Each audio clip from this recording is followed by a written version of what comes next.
Bonjour à tous, chers amis. J'espère que votre journée est bonne. Nous sommes tous très heureux de nous retrouver. Saluons fraternellement Jésus-Christ et prions pour que ce moment soit bénéfique pour chacun d'entre nous et nous remercions ceux qui nous accordent la vie, qui nous accordent le pouvoir d'être connectés ce soir par le biais de l'Internet sur ces plateformes. Ce soir, nous sommes dans notre 98e jour.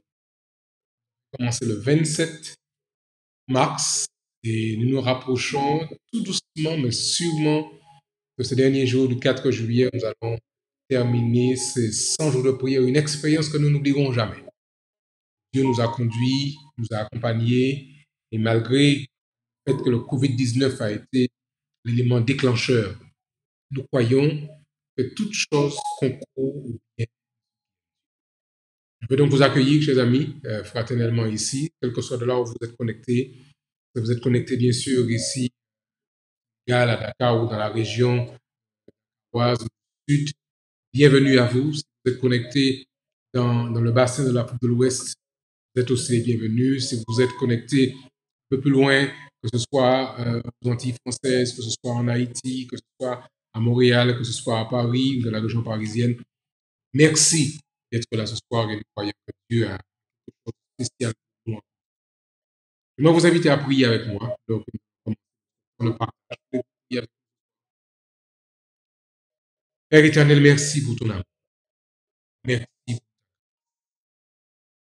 Que ton nom soit glorifié, que ton nom soit magnifié. Et alors que nous vivons ces derniers jours de partage autour de cette plateforme, nous voulons encore exprimer notre gratitude pour ce que tu as fait, ce que tu feras demain et ce que tu as fait.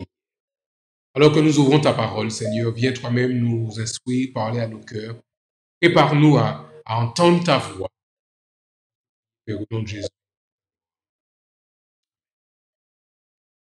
Vraiment, nous saluons fraternellement Jésus-Christ et nous sommes très heureux que vous ayez choisi d'être là ce soir avec nous afin que nous puissions ensemble partager autour de la parole du Seigneur. Comme je vous le disais au début de cette semaine, c'est le pasteur Mark Finlay qui est un évangéliste, qui est un vice-président de la conférence générale, qui est un homme d'expérience, qui nous conduit dans cette dernière portion, de cette dernière semaine.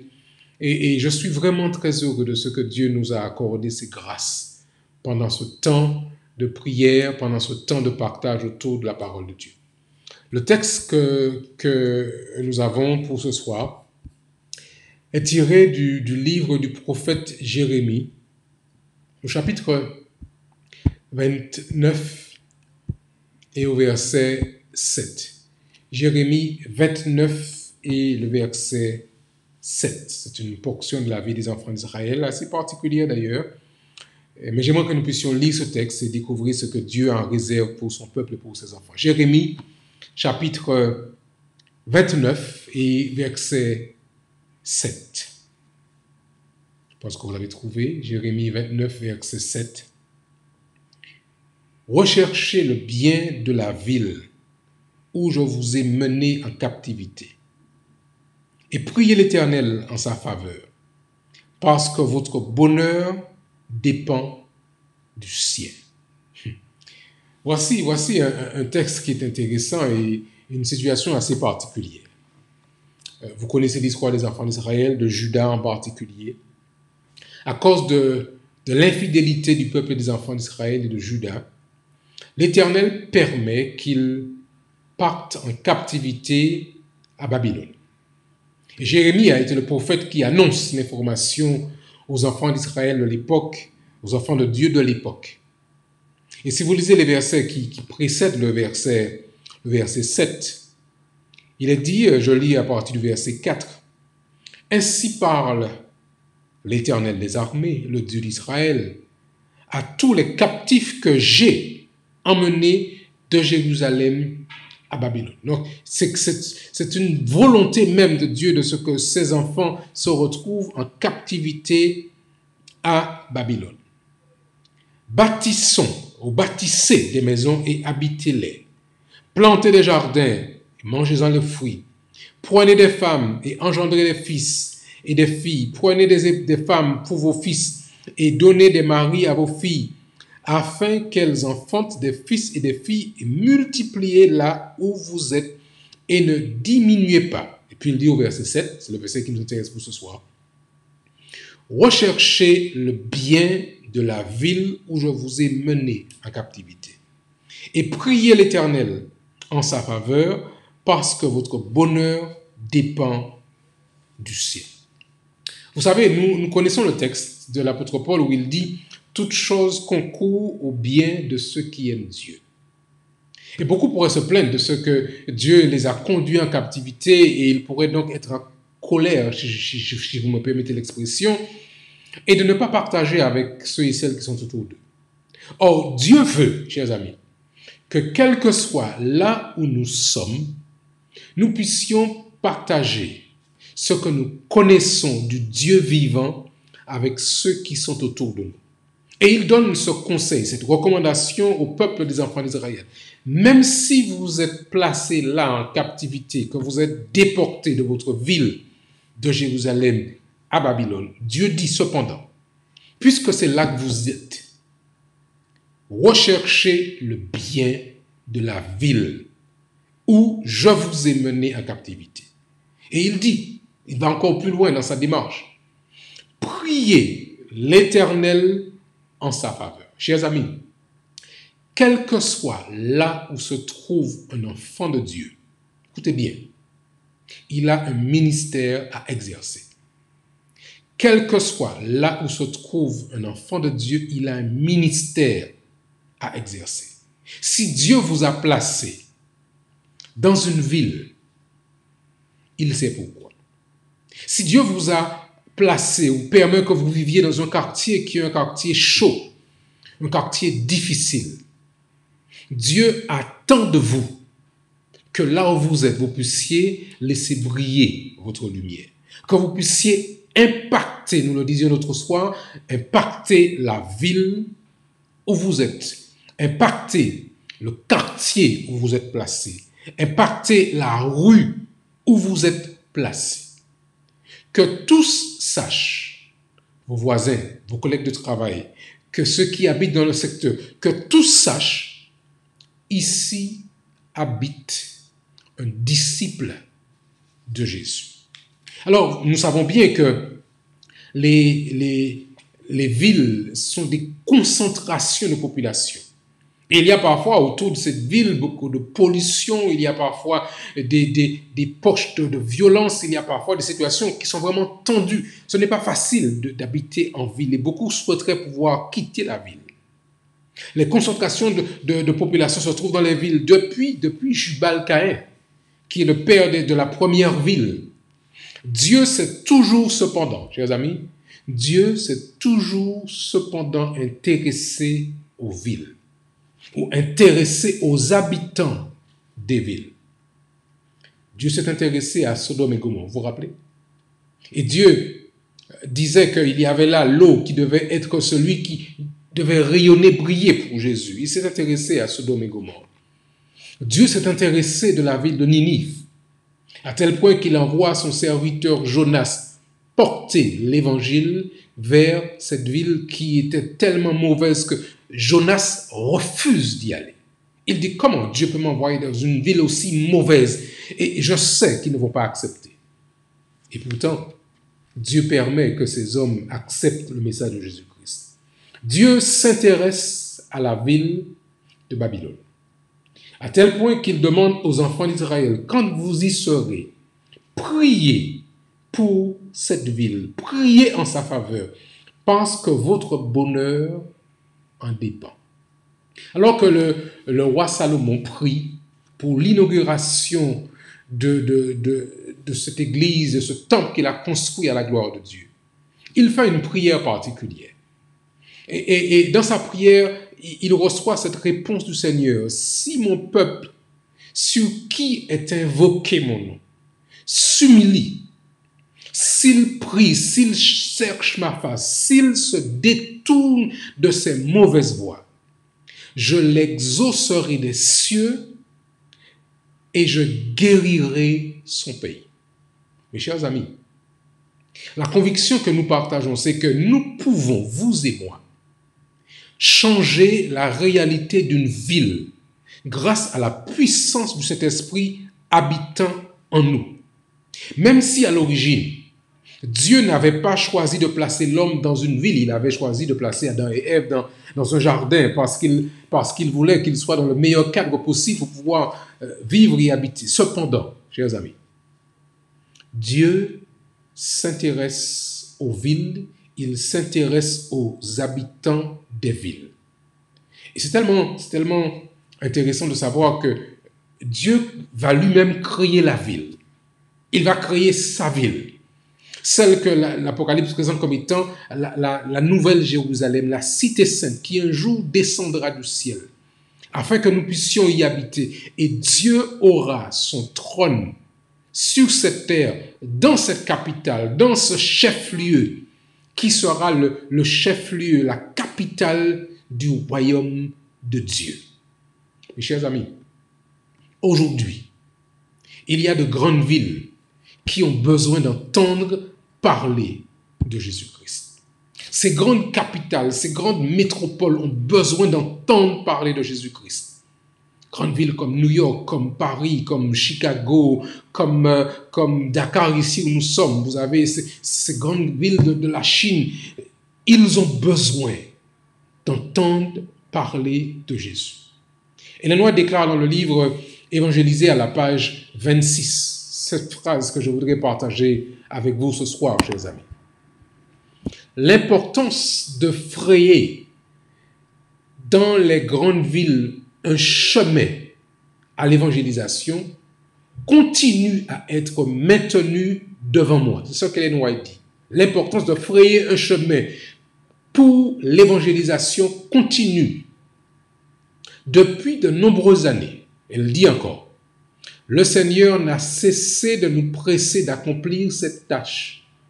Cependant, nous avons comparativement très peu réalisé à ce sujet dans nos grands centres urbains populeux. Si nous n'embrassons pas ce travail avec détermination, elle ajoute, Satan, notre adversaire, multipliera les obstacles, les rendant de plus en plus difficiles à surmonter. Nous sommes, elle disait à l'époque et encore aujourd'hui, nous sommes très en retard avec cette œuvre qui devrait avoir été déjà réalisée. Le travail, elle continue, le travail sera plus difficile aujourd'hui qu'il ne l'aurait été quelques années auparavant. Mais, elle termine, si nous nous engageons résolument au nom du Seigneur, toutes les barrières seront démolies et de grandes victoires seront rapportées. Je répète cette phrase parce que vous savez, parfois, nous sommes spécialistes en trouvant des excuses pour ne pas faire. Notre sœur nous dit, si nous nous engageons résolument au nom du Seigneur, toutes les barrières seront démolies, pas seulement renversées, mais les barrières seront démolies et de grandes victoires seront remportées. Chers amis, nous avons besoin de pouvoir cibler dans notre action, dans notre stratégie, les grandes villes. La ville de Dakar fait à peu près 4 millions d'habitants. Donc c'est quand même une ville importante.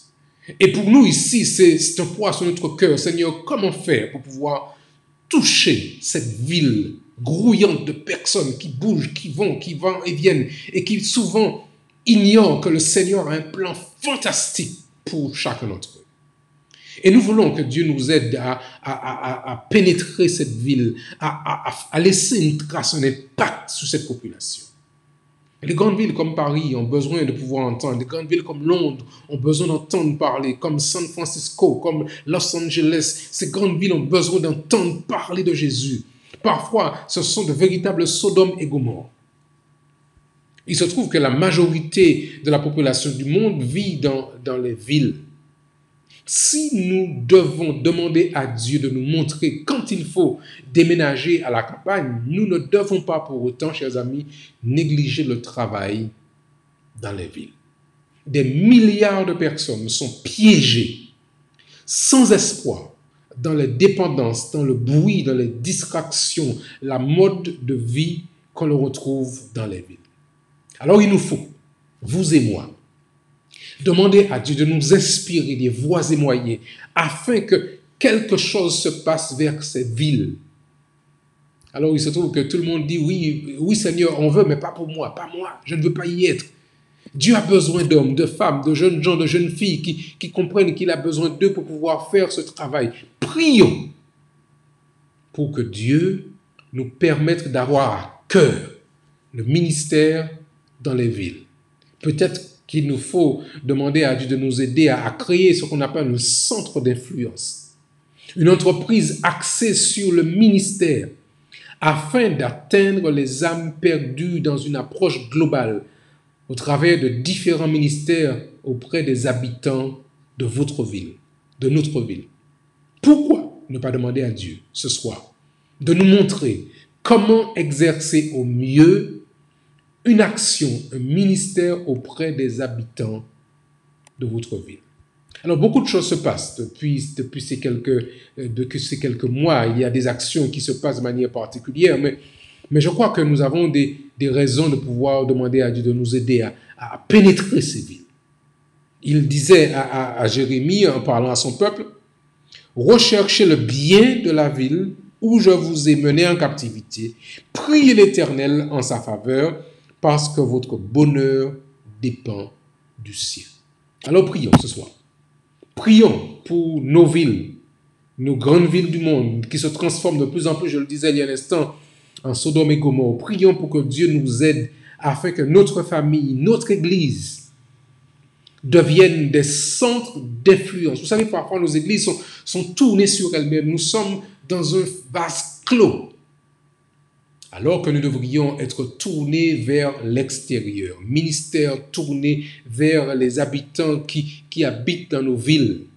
Par exemple, prions pour des actions qui se réalisent un peu partout. Je vous donne quelques-unes. Il y a actuellement un bar à jus, c'est pas un bar à bière, c'est un bar à jus qui a été organisé dans la ville de Ogden, dans l'Utah. Et ce bar s'adresse aux jeunes de cette ville. Il faut prier, par exemple, pour le succès de ce ministère afin qu'il puisse avoir un impact sur les habitants de cette ville. Par exemple, je vous donne un autre cas. Il y a une clinique médicale qui s'appelle Vibrant Life qui a été organisée à Bangalore, en Inde, qui offre des traitements naturels par rapport aux maladies chroniques telles que l'hypertension, telles que l'obésité, telles que le diabète. Demandons à Dieu de bénir ce genre d'action, de répandre son esprit sur le ministère, sur le personnel de cet établissement. Mais prions aussi pour que Dieu nous donne des idées afin que d'autres centres comme celui-là soient placés dans les autres grandes villes du monde et que ces personnes découvrent Jésus-Christ par le biais d'actions qui seraient tournées vers ces personnes qui se sont organisées. Par exemple, un jeune ingénieur en Lettonie a ouvert ce qu'il appelle une supérette d'alimentation saine. C'est un choix particulier. Il aurait pu continuer son travail et gagner de gros sous, mais il dit non, je peux m'investir dans une supérette qui a pour mission de présenter des produits sains. Par ce biais, il va sensibiliser son quartier, ceux qui habitent dans ce secteur, afin qu'ils découvrent finalement que Dieu a un plan merveilleux pour eux au travers de la nourriture. Dieu veut faire de grandes choses, chers amis. Par le biais de l'Internet, nous pouvons faire encore beaucoup. Et je crois qu'alors que nous terminons ces 100 jours de prière, qu'il est important que nous puissions, vous et moi, réfléchir à des voies et moyens, devenir chacun des missionnaires. On a toujours vu le missionnaire comme étant le pasteur ou celui qui va prêcher l'évangile. Nous pouvons tous, sans exception, devenir et être des missionnaires volontaires pour Jésus. Et alors que nous terminons ces 100 jours de prière, nous aimerions vraiment que Dieu puisse nous éclairer, nous instruire et qu'il puisse bénir ceux et celles qui font une expérience avec Dieu par la prière et par la foi. Nous voulons aussi remercier Dieu pour les réponses qu'il a accordées à des prières nombreuses. Il y a par exemple une jeune femme qui dit, mon père était alcoolique.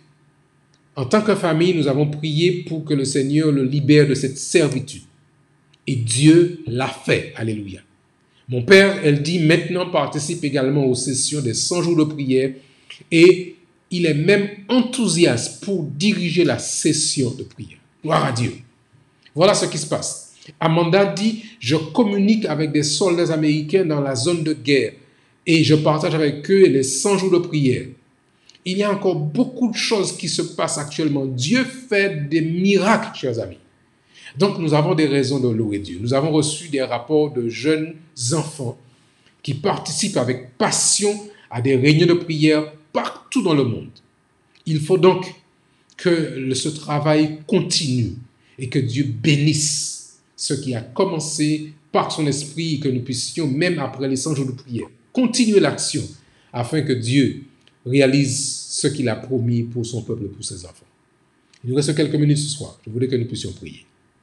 Là où vous êtes, mes chers amis, priez de votre côté, afin que Dieu nous inspire, vous inspire un plan d'action en faveur des villes qui sont les plus proches de vous et que Dieu se serve de vous pour pouvoir impacter ces villes pour Jésus. Soyons des missionnaires volontaires pour Jésus. Prions avant de terminer ce soir. Notre Père et notre Dieu, c'est par ton esprit que nous pourrons y arriver. Tu dis dans ta parole que ce n'est ni par la puissance ni par la force, mais c'est par ton esprit que nous allons embraser ce monde pour Jésus. Alors Seigneur, nous t'en prions. Déverse ta puissance. Déverse toute ta puissance. Remplis-nous d'un feu, d'un zèle, afin que nous puissions, étant éclairés par ton esprit, nous organiser pour remplir ce monde du message de Jésus-Christ. Que tu bénisses, Seigneur, ces grandes villes. Que ton esprit règne là et que ces hommes, ces femmes qui habitent dans ces lieux découvrent aussi que Dieu a un plan pour cette grande ville. Si notre Église est placée dans ce secteur, Seigneur, donne aux pasteurs et à cette communauté de pouvoir revisiter leur plan, qu'ils se tournent dans un plan d'action réfléchi et délibéré pour devenir un véritable centre d'influence. Merci pour ton amour. Merci pour ce que tu as déjà permis d'être fait. Merci pour ces 100 jours de prière que tu nous as donnés. Seigneur, nous te disons merci pour ton amour et ta patience envers nous. Nous te recommandons cependant ceux qui sont encore malades.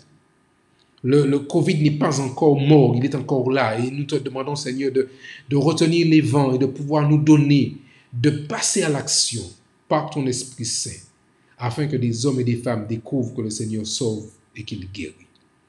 Alors que nous terminons ce soir, nous voulons, Seigneur, partir avec l'assurance que tu vas nous bénir et que par ta puissance, nous ferons de grandes choses. Comme disait Jacob, nous ne voulons pas partir que tu nous aies bénis et que cette puissance, ce Saint-Esprit survenant sur nous, nous permet d'être des témoins dans toutes les grandes villes du monde, dans toutes les petites villes, dans toutes ces zones où l'évangile doit être prêché.